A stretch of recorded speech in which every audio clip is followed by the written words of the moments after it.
Praise the lord. అందరికీ వందనాలు. ఒక చిన్న మాటతో మీ ఎద్దుకు వస్తూ ఉన్నా.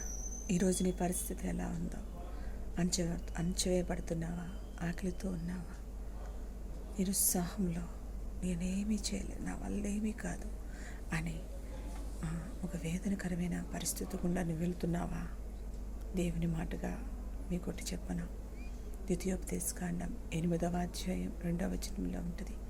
మీరు అలా ఆజ్ఞలను అనుసరిస్తున్నారో లేదో చూడటానికి మిమ్మల్ని అణచి ఆకలితో మిమ్మల్ని పెట్టి, ఇదిగో మీరు ఎన్నడూ మీ పితరులు మీరు ఎన్నడూ ఎరుగని పరలోకపు మన్నాతో మిమ్మల్ని పోషించెను అని మోషే ఇశ్రాయేలుతో చెప్తూ ఉంటాడనమాట. నిజమే. ఈరోజు మనం విశ్వాసంలో స్థిరపడడానికి, మన పరిస్థితులను బట్టి మనం మారిపోకుండా నిలబడడానికి ఇది సమయం. ఈ సమయం నువ్వు జయించినట్లయితే నిజముగా నీ కుటుంబంలో, నీ యొక్క పితరుల యొక్క పరిస్థితుల్లో ఎన్నడూ చూడని గొప్ప అద్భుతాలు చూడగలుగుతావు.